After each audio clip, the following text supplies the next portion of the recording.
Selamat pagi, saudara-saudara. Selamat berjumpa kembali. Saya Paul dan ini Santi.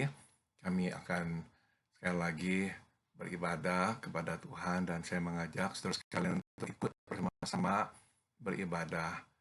Lagu pertama yang akan kami nyanyikan adalah Bapa Engkau Baik. Bapa Engkau baik, Bapa Engkau baik, Kau selalu baik kepadaku, Bapa ku cinta Kau, Bapa Engkau baik, Bapa Engkau baik, Kau selalu baik kepadaku, Bapa ku cinta Kau. Aku menyembahmu, aku memujimu, ku nyanyi haleluya. Bapa ku cinta Kau. Aku menyembahmu, aku memujimu, ku nyanyi haleluya.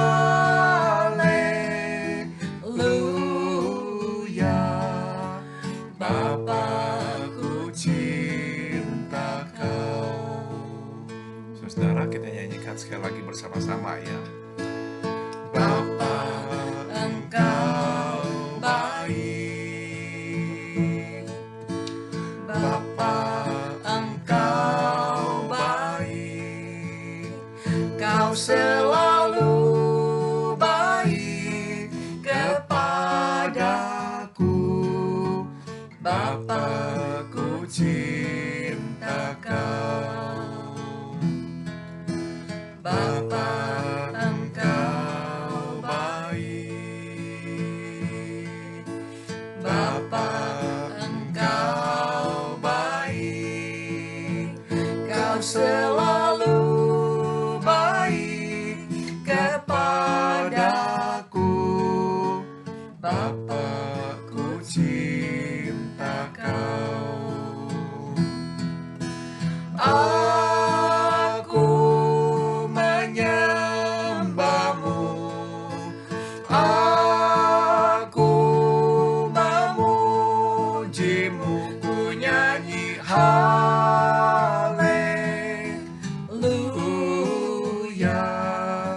Bapa ku cinta Kau. Aku menyembahmu, aku memujimu, ku nyanyi haleluya. Bapa ku cinta Kau,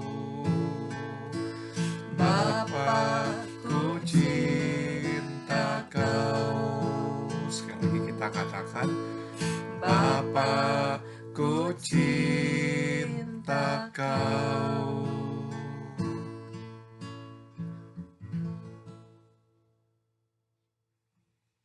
saya minta Santi berdoa untuk membuka persekutuan kita. Bapa di dalam surga, kami bersyukur hari ini kami boleh bangun karena Engkau yang menyetujui, karena Engkau yang memilih untuk kami hidup hari ini. Engkau yang baik, Engkau akan memberikan selalu yang baik. Tidak ada yang baik yang Engkau tidak berikan pada kami. Kami bersyukur ya Tuhan, dengan itu kami dengan hati yang bersyukur dan bersuka cita kami memasuki ibadah pada pagi hari ini. Biarlah Tuhan berkenan, biarlah Tuhan mendengar puji-pujian kami dan semua yang kami pikirkan tentang kebaikan Tuhan di dalam hidup kami. Di dalam nama anak-Mu, Tuhan Yesus Kristus, Juru Selamat kami yang setia, kami sudah berdoa dan mengucap syukur. Amin. Amin.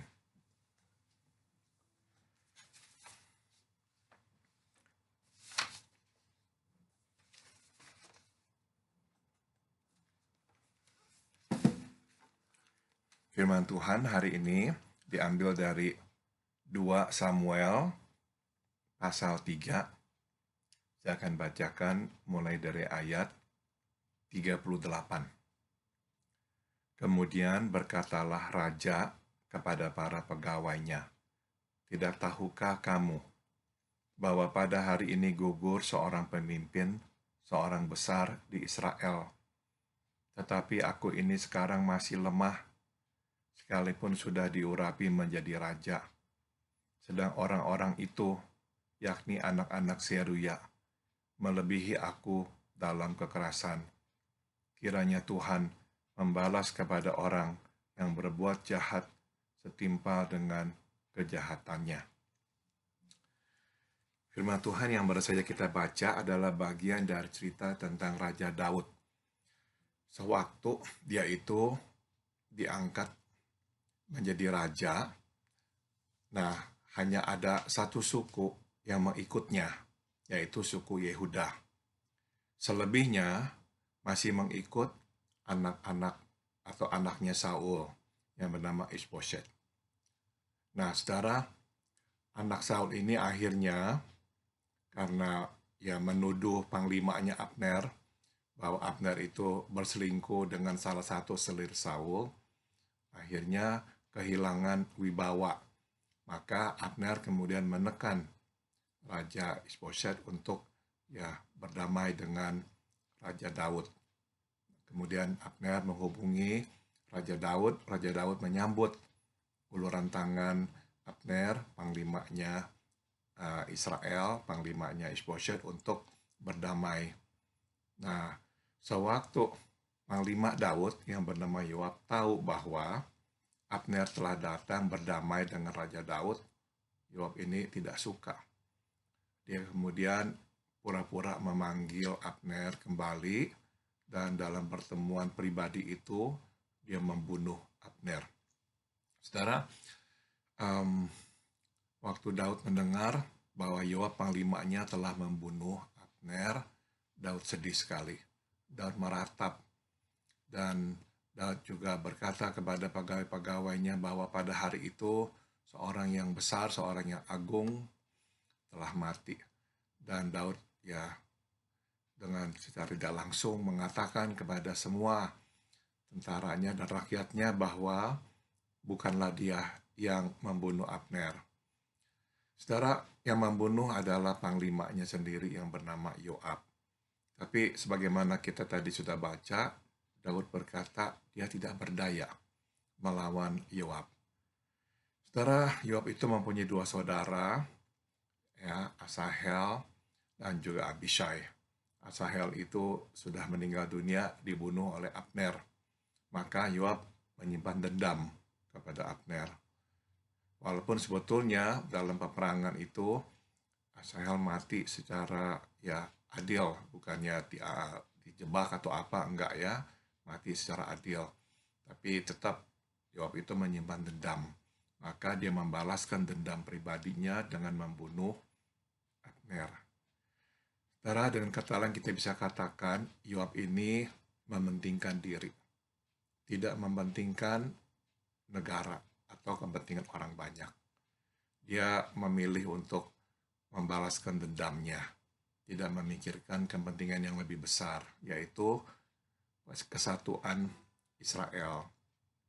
Nah, saudara, Daud tidak berdaya untuk mencopot Yoab dari jabatannya atau mendisiplin Yoab. Sebab Yoab itu panglima Daud. Dia berkuasa, mempunyai kendali atas semua serdadu Daud. Dan karena pada saat itu Daud baru mulai menjadi raja, pengaruhnya di kalangan tentara tidak kuat Ya, dia masih belum mempunyai perwira-perwira yang lebih muda. Semua adalah bawahannya Yoab dan tunduk kepada Yoab. Itu sebab Daud tidak berdaya, tidak bisa berbuat apa-apa. Tapi saudara, Daud itu berkata, kiranya Tuhan membalas kepada orang yang berbuat jahat setimpal dengan kejahatannya. Daud berdoa. Daud meminta Tuhan yang nanti menghukum Yoab. Nah, kita tahu waktu itu akhirnya tiba. Bukan pada masa pemerintahan Daud, tapi pada masa pemerintahan putranya Salomo. Setelah Daud turun takhta, meninggal dunia, Salomo naik takhta menjadi raja.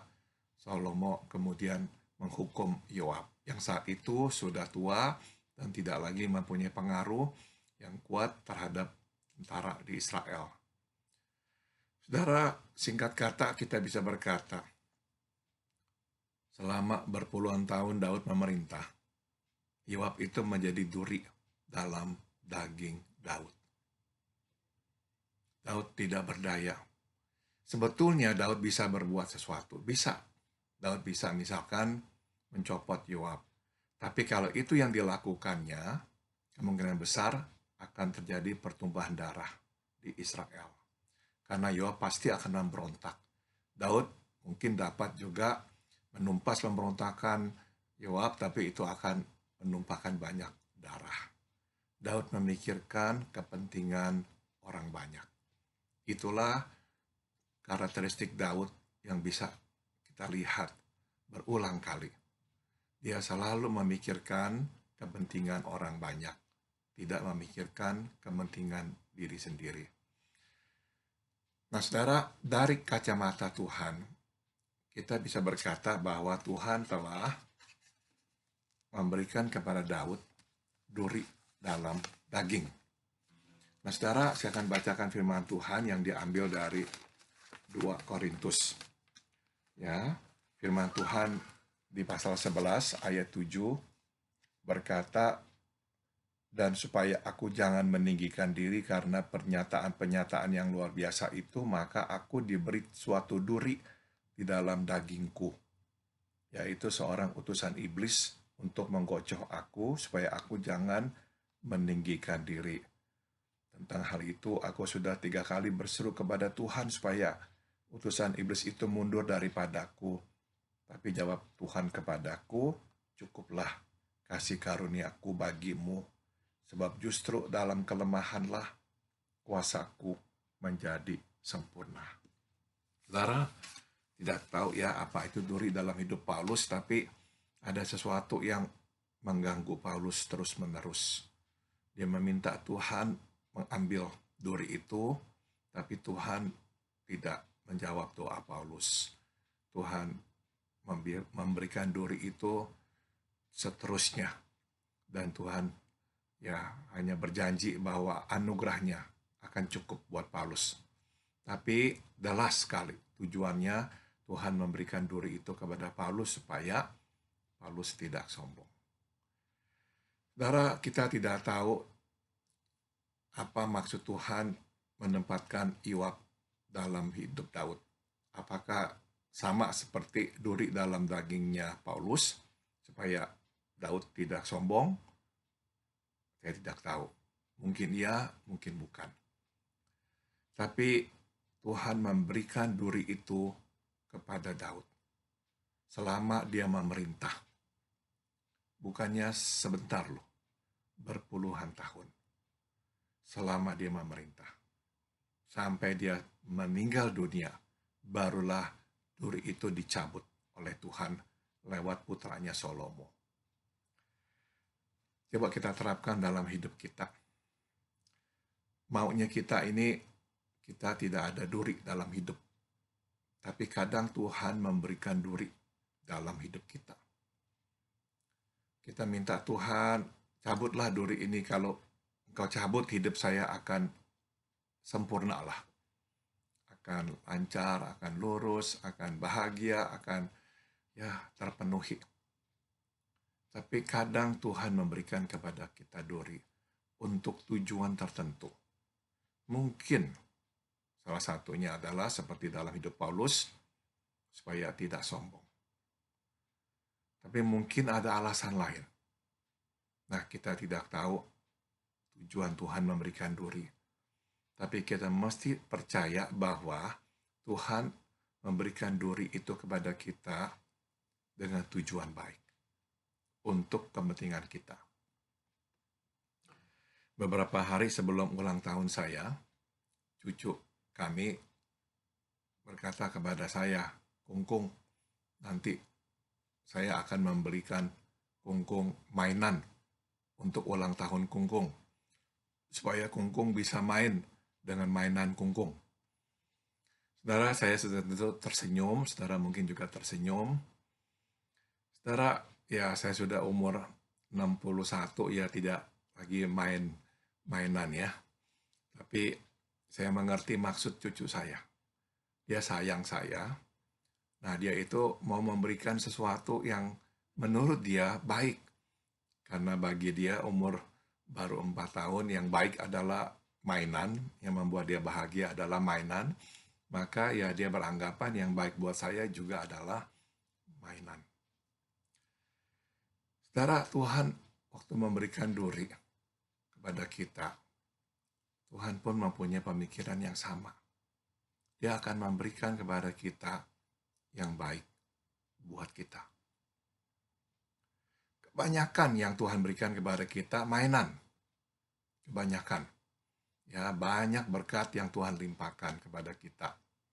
Tapi kadang Tuhan memberikan kepada kita duri. Memang kita mungkin tidak suka, tidak senang, karena duri ia tajam, tidak seperti mainan yang enak, yang menyenangkan, tapi kita mesti percaya. Tuhan memberikan duri dengan tujuan baik. Sama baiknya seperti sewaktu dia memberikan mainan kepada kita. Saya akan akhiri dengan cerita. Pernah seseorang bertanya kepada istri Dr. James Dobson. Dan Dr. James Dobson seorang psikolog Kristen di Amerika Serikat yang dipakai Tuhan memberikan banyak berkat kepada keluarga. Nah, saudara, orang bertanya, apakah semua yang Dr. Dobson ajarkan terbukti benar dan hidupnya merupakan bukti dari apa yang diajarkannya itu benar ya, tentang psikologi, tentang keluarga. Istrinya berkata, "Oh, sudah tentu tidak. Tidak. Ada yang tidak terbukti dalam hidup kami. Dan itu adalah untuk kebaikan." Saudara, anak Dr. Dobson yang pertama pada masa-masa remaja, masa kuliah, ya tidak menjadi anak yang terlalu baik, menyia-nyiakan kesempatan, tidak berkuliah dengan baik, akhirnya harus dipindahkan kuliah, akhirnya berhenti kuliah, akhirnya kerja di gas station, akhirnya tapi kembali. Ya, dia menjadi anak yang baik, dia belajar, dia bisa lulus dan sebagainya. Tapi untuk satu waktu, boleh saya katakan, anak itu menjadi duri dalam hidup Dr. Dobson. Dia mengajarkan banyak yang baik, yang benar kepada banyak keluarga tentang membesarkan anak. Tapi salah satu anaknya ya seolah-olah tidak menuruti apa yang dikatakannya. Saudara, Tuhan memberikan kepada kita duri. Tidak apa-apa kita berkata, "Tuhan, kalau bisa cabut duri ini." Tapi pada akhirnya kita mesti juga mendengar perkataan Tuhan bahwa kasih karuniaku cukup bagimu. Kasih karuniaku cukup bagimu. Karena justru kekuatan Tuhan ditunjukkan dan kemuliaan Tuhan ditunjukkan lewat kelemahan kita. Amin. Nanti mau tambahkan sesuatu? Enggak, saya hanya mengaminkan semuanya. Tuhan memang baik, memberikan apapun baik untuk kita semua. Amin. Lagu terakhir adalah Selalu Untukmu.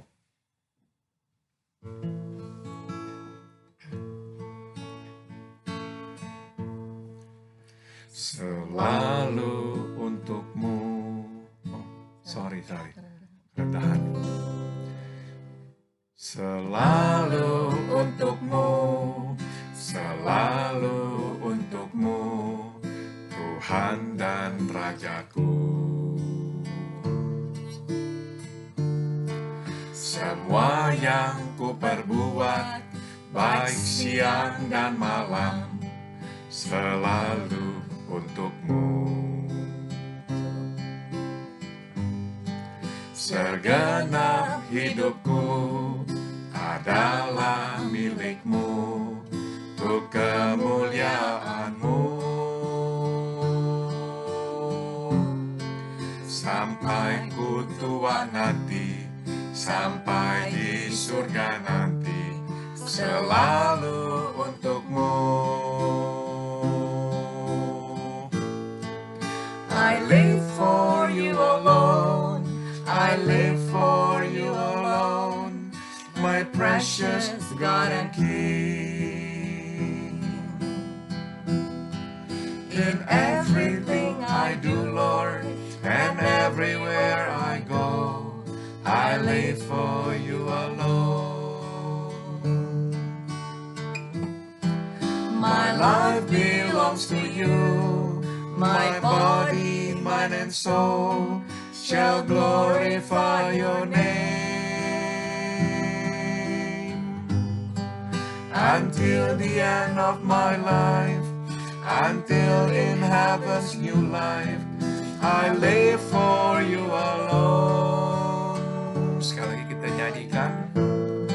Selalu untukmu, selalu untukmu, Tuhan dan Rajaku.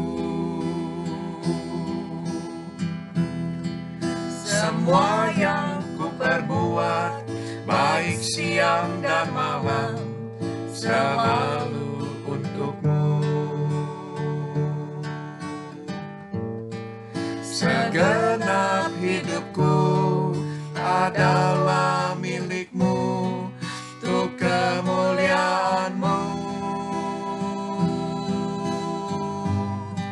Sampai ku tua nanti, sampai di surga nanti, selalu untukmu.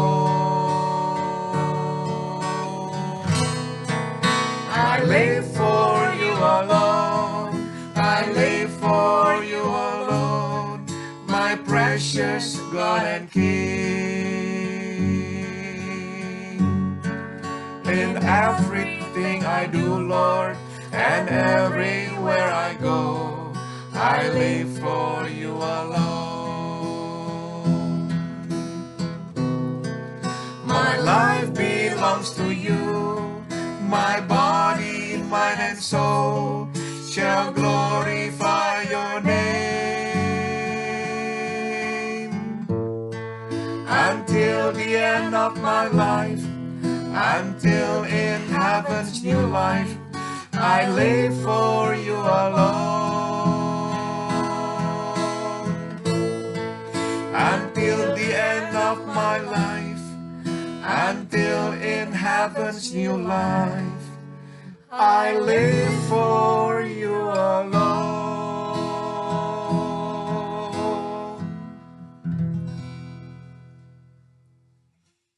Mari kita berdoa. Bapa dalam surga, memang kalau bisa, kalau boleh, kami hanya mau menerima mainan dari Tuhan, bukan duri. Tapi Engkau tahu apa yang baik bagi kami. Itu sebab Engkau memberikan kepada kami duri. Bapa dalam surga, kalau dalam hidup Daud ada duri bernama Yoab, dan mungkin dalam hidup kami juga ada duri yang bernama orang-orang lain atau masalah-masalah lain. Kami mau berkata kepadamu, kami mau terima, kami percaya duri ini untuk kebaikan kami. Biarlah kasih karunia Tuhan Engkau terus curahkan kepada kami, karena kami tak sanggup hidup dengan duri tanpa kasih karuniamu. Dalam nama Tuhan kami Yesus Kristus, kami berdoa. Amin. Sampai berjumpa lagi saudara-saudara, dan Tuhan memberkati kita.